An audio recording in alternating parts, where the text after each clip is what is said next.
नई कहानी देखने के लिए चैनल को सब्सक्राइब करें और बेल आइकन दबाना ना भूलें। संकल्प और उसकी बीवी नीलिमा में काफी समय से मनमुटाव चल रहे थे।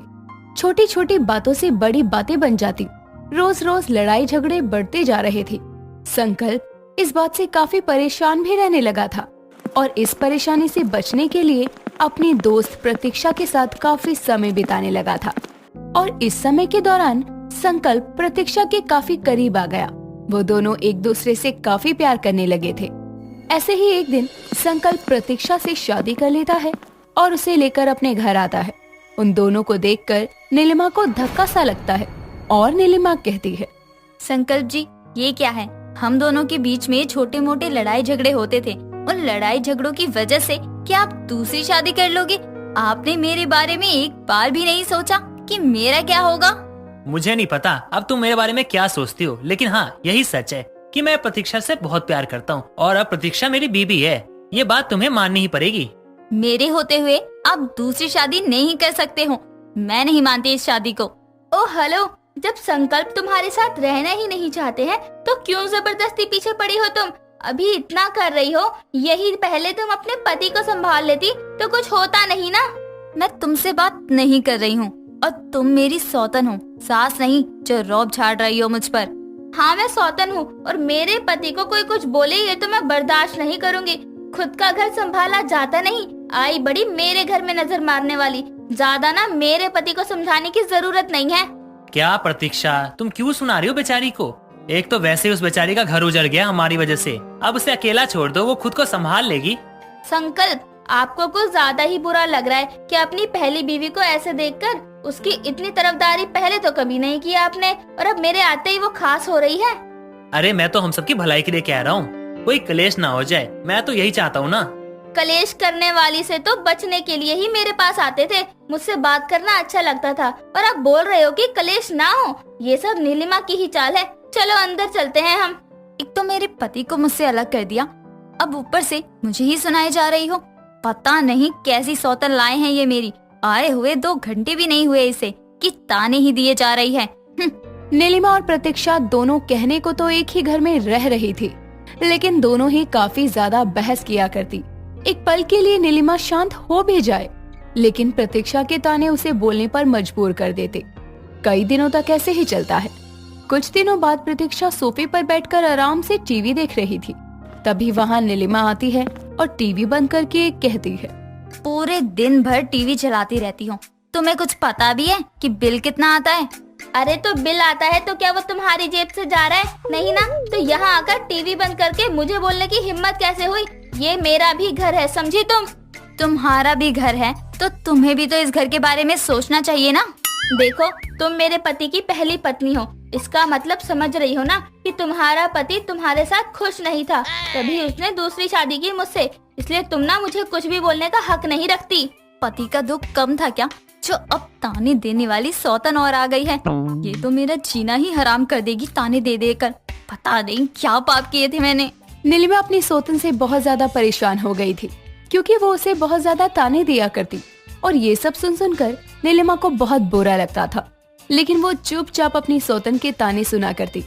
कुछ दिनों बाद संकल्प की माँ गीता गांव से वापस आती है और अपनी बहू की सौतन को घर में देखकर चौंक जाती है और अपनी दोनों बहुओं को बुलाकर कहती है, नीलिमा बहू, ये क्या है? जब मैं इस घर से गई थी तब तो ये घर बस तेरा ही था और अब जब मैं यहाँ आकर देख रही हूँ तो तेरी सौतन है। क्या चल रहा है ये सब? मुझे कोई बताएगा? माँ जी ये सब ना आपकी एक्स बहू की वजह से हुआ है। आपको क्या बताइए कैसी औरत है, अपने पति पर जरा भी कंट्रोल नहीं है इसका। तभी तो संकल्प ने मेरे साथ अपनी खुशी देखी। बहू, ये मैं क्या सुन रही हूँ? इतना सब हो गया और मुझे किसी ने कुछ बताना भी जरूरी नहीं समझा। माँ जी यही तो बात है, आपकी एक्स बहू के बस में कुछ नहीं है। वो तो बस मुंह चमकाने में ही लगी रहती है, तभी तो आपको बताना भी जरूरी नहीं समझा। नासपीटी, जरा भी समझ नहीं है क्या तुझमें कि अपने पति को घर को कैसे संभाल कर रखा जाता है? अब उस बेचारी की भी क्या गलती, जब सास ने ही इतनी छूट दे रखी हो, वो तो क्या ही कर सकती है। सौतन के ताने नीलिमा सुन सकती है, मैं नहीं।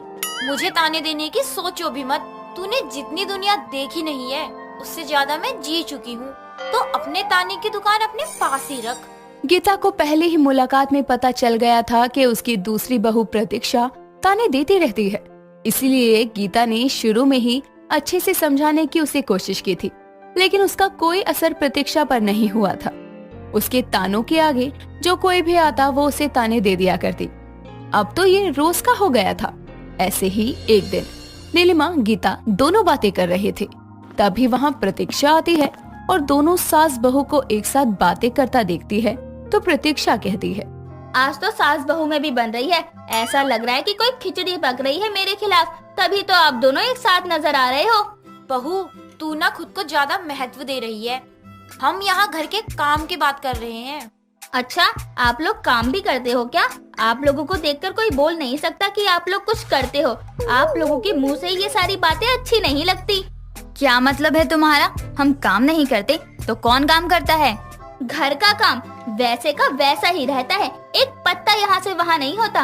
और आप लोग काम की बात कर रही हो, जरा काम करके देखो तो तब पता चले काम होता क्या है। इतना बोलकर प्रतीक्षा वहाँ से चली जाती है।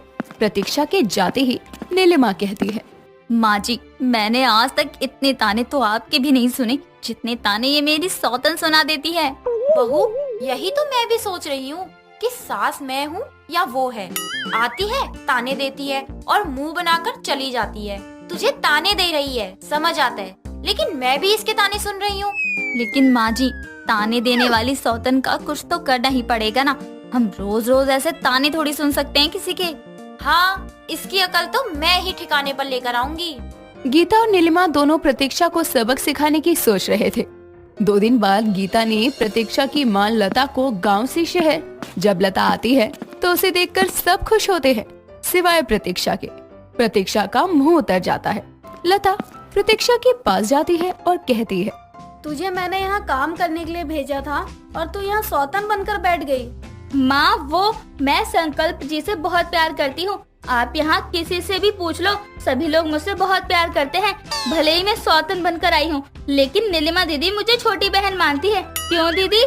हाँ हाँ, छोटी बहन जैसे ही तो है, तभी तो मन कहता है कि कान पकड़कर खींचती रहूं। आप ना ज्यादा फायदा मत उठाओ, माँ है सामने। माँ के ताने मुझे नहीं सुनने। तो क्या हुआ, आज तक हम सभी लोग तुम्हारे ताने सुन रहे थे, तो अब तुम अपनी माँ के ताने सुनो। अब तुम तो सुधर नहीं सकती हो ना, इसलिए तुम्हें भी ताने सुनने चाहिए। ये क्या खुसर फुसर हो रही है? और प्रतीक्षा, पहले तू मुझे बता कि दामाद जी से ना भेंट करवाई ना ससुराल वालों से मिलवाया, बस यहाँ पसर कर बैठ गई। तनिको शर्म नहीं आई तुको? माँ, मैं आपको यहाँ बुलाने वाली ही थी। माँ जी से बोल दिया था मैंने कि मेरी माँ आने वाली है, और आप मेरे यहाँ बुलाने से पहले ही आ गई। अब हम यहाँ कुछ दिनों के लिए हैं, सभी लोगों से अच्छे से भेंट करके जाएंगे और समधन जी से भी मिलना है और तुझे अच्छे से समझाना भी है। अभी तो बहुत कुछ है। लता के आ जाने के बाद से प्रतीक्षा के ताने बंद हो गए थे। दोस्तों, अगर आपको ये कहानी पसंद आई तो इसे लाइक करें, शेयर करें और कमेंट करके बताएं कि कहानी में आपको सबसे अच्छा क्या लगा।